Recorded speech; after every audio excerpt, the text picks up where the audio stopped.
करारी हार के बाद संजय राउत तिलमिलाए हुए हैं। संजय राउत के लिए अब अपना इज्जत बचाना भी मुश्किल हो गया है। अब वो फिर से राज्यसभा जा पाएंगे या नहीं, इसको लेकर भी उन्हें चिंता सता रही होगी। तो वहीं उद्धव ठाकरे ये कोशिश कर रहे हैं कि कैसे भी उनकी पार्टी बच जाए, लेकिन उन्हें बड़ा झटका लगता दिख रहा है। असली पार्टी तो उन्होंने गवा ही दी है। महाराष्ट्र के लोग भी ये मान रहे हैं कि असली शिवसेना एकनाथ शिंदे की ही है। उद्धव ठाकरे तो अब कांग्रेस की भाषा बोल रहे हैं और कांग्रेस के रंग में रंग चुके हैं। और ये सब हुआ है उद्धव के खास सलाहकार संजय राउत की वजह से। राउत ने ही उद्धव ठाकरे को बीजेपी से अलग होकर कांग्रेस के साथ जाकर सत्ता की मलाई खाने के लिए उकसाया था। लेकिन अब जब हार को लेकर उद्धव ठाकरे मंथन कर रहे हैं तो संजय राउत को लग रहा है कि कहीं पार्टी उन्हें न जिम्मेदार मान ले। ऐसे में संजय राउत बचने के लिए तरह तरह के प्रपंच कर रहे हैं। लेकिन इस बार संजय राउत की पोल खुल गई है। वहीं उद्धव ठाकरे ने भी बड़ा यू टर्न ले लिया है। इस खबर में आगे आपको बताएंगे सब कुछ डिटेल में, तो बने रहिए हमारे साथ अंत तक और देखिए हमारी ये खास रिपोर्ट। साथ ही आप दर्शकों से एक विनम्र निवेदन है कि चैनल को सब्सक्राइब जरूर करें। शिवसेना यूबीटी के मुखिया उद्धव ठाकरे के खास सलाहकार संजय राउत जो अपने आप को बचाने के लिए चाले चल रहे थे, उन्हें बड़ा झटका लगा है। संजय राउत के चक्कर में उद्धव ठाकरे ना तो सत्ता में आ पाए और ना ही पार्टी बची। संजय राउत ही वो थे जिनकी वजह से 2019 के विधानसभा चुनाव के बाद उद्धव ठाकरे ने बीजेपी से नाता तोड़कर कांग्रेस और शरद पवार की एनसीपी से हाथ मिला लिया था। लेकिन ज्यादा दिनों तक संजय राउत की रणनीति काम नहीं आई और बीजेपी ने ऐसा झटका दिया कि उद्धव ठाकरे की राजनीतिक दुकान बंद होने के कगार पर है। हालांकि अब उद्धव ठाकरे फिर से हिंदुत्व के मुद्दे पर लौटते दिख रहे हैं, लेकिन संजय राउत अब भी ये कोशिश कर रहे हैं कि उद्धव ठाकरे कांग्रेस के साथ ही रहें ताकि संजय राउत फिर से राज्यसभा जाकर मलाई खाते रहें। इसलिए संजय राउत ने प्रपंच रचा था। लेकिन ऐसा लग रहा है कि ठाकरे परिवार भी समझ गया है कि अब संजय राउत के भ्रम जाल से बाहर निकलकर जमीन पर काम करना होगा। बात बनाने से वोट नहीं मिलेंगे। ऐसे में आदित्य ठाकरे ने सीएम देवेंद्र फडणवीस को बधाई भी दी है और साथ में काम करने के लिए भी कहा है कि उनकी पार्टी विधानसभा में कुछ मुद्दों पर खुलकर बीजेपी की सरकार का समर्थन करेगी। लेकिन संजय राउत जो ईवीएम को लेकर अफवाह फैला रहे थे और चुनाव के नतीजों पर सवाल उठा रहे थे, उन्हें बड़ा झटका लगा है और दूध का दूध और पानी का पानी हो गया है। पहले हरियाणा और फिर महाराष्ट्र के चुनाव के बाद विपक्ष का कहना था कि ईवीएम में कथित तौर पर गड़बड़ी हुई है, हमें कहीं न कहीं ईवीएम पर शक है। दर्शकों तमाम तरह के आरोप लगे थे चुनाव आयोग की कार्यप्रणाली और लोकतंत्र के महापर्व चुनाव पर, और सारे आरोप लगाए थे विपक्ष ने। विपक्ष शुरू से ही इस कोशिश में लगा था कि कैसे भी करके देश के भीतर लोकतांत्रिक अराजकता फैल जाए और उस पर वो अपनी राजनीतिक रोटी सेक ले। लेकिन अब विपक्ष और खासकर संजय राउत पूरी तरह से एक्सपोज हो गए हैं। दरअसल हाल ही में हुए महाराष्ट्र विधानसभा चुनाव में संजय राउत ने ईवीएम पर सवाल उठाए थे। संजय राउत ने महाराष्ट्र में मतपत्रों से दोबारा चुनाव कराने की मांग की और दावा किया कि ईवीएम से छेड़छाड़ की गई है, इसी वजह से बीजेपी की जीत हुई है। लेकिन हाल ही में हुए महाराष्ट्र विधानसभा चुनाव में ईवीएम और वीवीपैट के साथ डाले गए कुल मतों के आंकड़े के मिलान में कोई खामी नहीं पाई गई। महाराष्ट्र के मुख्य निर्वाचन अधिकारी के ट्वीट के मुताबिक हर विधानसभा क्षेत्र में औचक रूप से सिलेक्ट की गई 5 वीवीपैट पर्चियों को ईवीएम की संबंधित कंट्रोल यूनिट में दर्ज वोटों के साथ मिलाया गया था। बताया जा रहा है कि 288 विधानसभा क्षेत्रों में 1440 वीवीपैट पर्चियों की जांच की गई थी। इसमें कोई भी मिसमैच नहीं पाया गया। निर्वाचन आयोग का दावा है कि महाराष्ट्र में वीवीपैट के आंकड़ों में कोई विसंगति नहीं हुई है, इसलिए कुछ राजनीतिक दलों ने जो शिकायत और दावे किए थे वो सही नहीं है। बता दें कि महाराष्ट्र विधानसभा चुनाव में हार के बाद महाविकास आघाड़ी गठबंधन ने ईवीएम में गड़बड़ी के आरोप लगाए थे। वहीं चुनाव प्रक्रिया में ईवीएम की सत्यता को साबित करने के लिए निर्वाचन आयोग के निर्देश पर महाराष्ट्र के नांदेड़ में जिला प्रशासन ने 75 वीवीपैट मशीनों का ईवीएम पर पड़े वोटों के साथ वेरिफिकेशन और मिलान किया था। हालांकि दोनों के डेटा में कोई अंतर नहीं पाया गया। महाराष्ट्र में नांदेड़ लोकसभा सीट कांग्रेस ने जीती थी, लेकिन जिले की 6 विधानसभा सीटों पर कांग्रेस हार गई थी। इसके बाद पार्टी ने ईवीएम में गड़बड़ी के आरोप लगाते हुए चुनाव आयोग को पत्र लिखा था। वहीं मतदान केंद्रों का चयन उम्मीदवारों के प्रतिनिधियों और चुनाव पर्यवेक्षकों की मौजूदगी में लॉटरी के जरिए किया गया था। इसके बाद हर विधानसभा क्षेत्र की 5 वीवीपैट मशीनों की पर्चियों की गिनती की गई और ईवीएम में डाले गए वोटों से उसका मिलान किया गया। वहीं जिला कलेक्टर अभिजीत राउत ने बताया कि जिले के 75 केंद्रों, 30 लोकसभा और 45 विधानसभा के वोटों की गिनती में कोई गड़बड़ी नहीं पाई गई है। वहीं शिवसेना यूबीटी के सांसद संजय राउत ने हाल ही में कहा था कि हमें ईवीएम के संबंधित में लगभग 450 शिकायतें मिली हैं। बार बार आपत्तियां उठाए जाने के बावजूद इन मुद्दों पर कोई कार्रवाई नहीं की गई है। हम कैसे कह सकते हैं कि ये चुनाव निष्पक्ष रूप से आयोजित किए गए थे।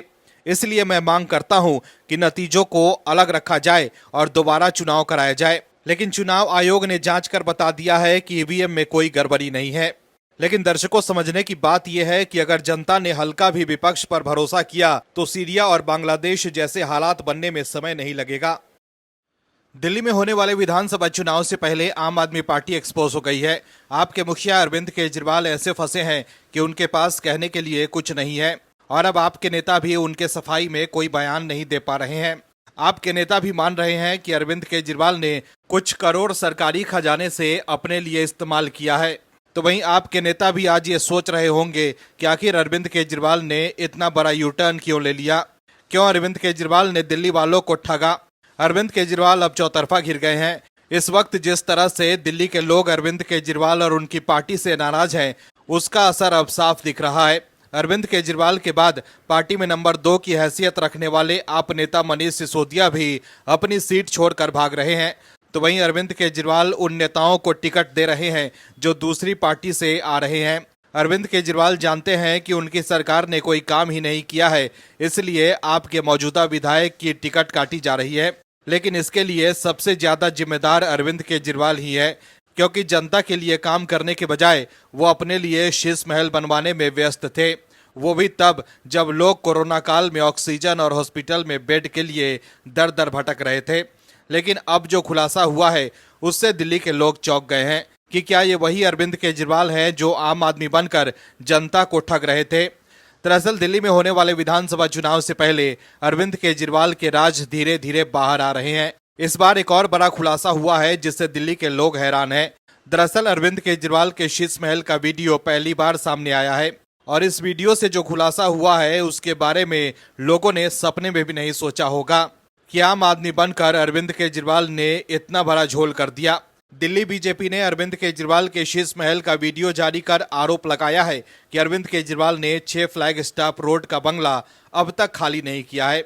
बीजेपी ने आरोप लगाया है कि खुद को आम आदमी कहने वाले अरविंद केजरीवाल ने अपने रहने के लिए शीश महल बनवाया था। अरविंद केजरीवाल कहते थे कि सरकारी घर नहीं लूंगा, लेकिन रहने के लिए 7 स्टार रिजॉर्ट बना लिया।